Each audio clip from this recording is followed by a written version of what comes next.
Hello everyone, I hope that you are fine. Today our lesson is about prefixes. As we said before, a prefix is a group of letters added or attached to the very beginning of a word. We took many examples last time. For instance, we took the prefix des and we gave many examples like disconnected, disappear. We also took the prefix un or on, unhappy, unhealthy, unlucky, untie, or unlock. We took also the example about I am or the prefix m, which is impossible, impatient.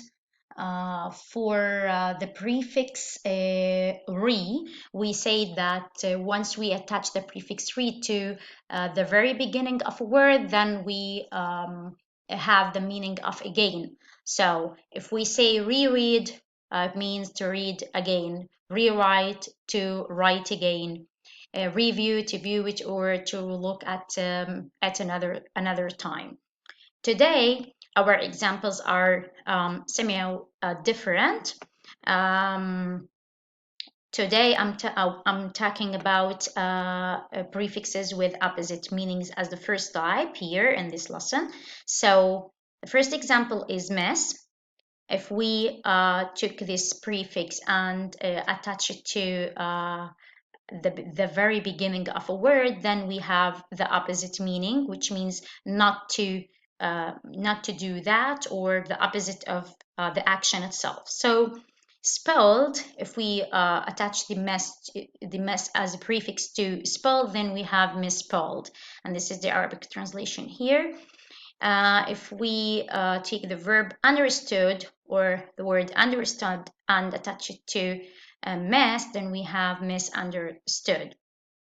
So as you see here, according or based on the translation, we or the prefix itself gives us the opposite meaning. The second example as a prefix which also gives us the opposite meaning is IR, responsible. So if we want to say not responsible, then we add the IR there, and then we have responsible. The adjective or the word relevant attached to, or the IR attached to relevant, and we get irrelevant. So not relevant. So instead of saying not relevant or not responsible, we just simply attach the IR to the adjective and get the opposite meaning. The same as for resistible. If we add the IR, we get irresistible. So look at the beauty of this language, how we can construct words from or based on a very simple rule or pattern.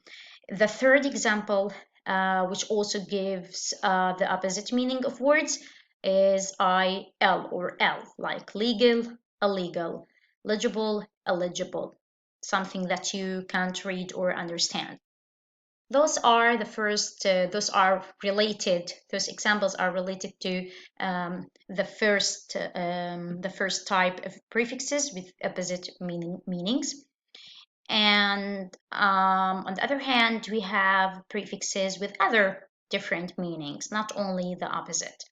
So as you see here on this list, we have different examples like O2, hyper, under, over, super, bio, anti, post, extra. We have also an example, another example like pre, which is the opposite of post, pre-reading, post-reading. So each prefix it gives a different meaning, like O2. If we attach it to the root word, which is biography in this instance, in this case, so we get autobiography, سيرة ذاتية, O2, which means that. So autobiography, we have hyperactive, the person or the child who moves a lot and moves from place to place, and he can't or she can't sit on chair. So a lot of activity. Hyperactive means a child who has is very active, is extremely active. And we have the prefix under. تحت, underweight, تحت الوزن. Overweight.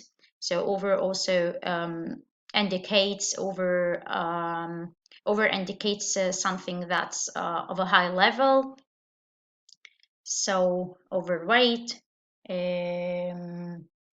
overeat, for example, the person who eats a lot. Super is very huge, like supermarket. Bio, which means twice, like the word biannual, twice a year or occurring twice a year. We have also the prefix anti, anti-war, ضد الحرب. Post, we have post-war, بعد الحرب, and post-reading, after reading. So post means after. We have also the prefix extra, which means additional or more than the standard level. So we have extra, which can be integrated by the example extraordinary, like unusual. So this is the correct prefix for saying that something is unusual or is different. So that's for all today. Thank you for listening, and wait for me with another topic. Bye bye.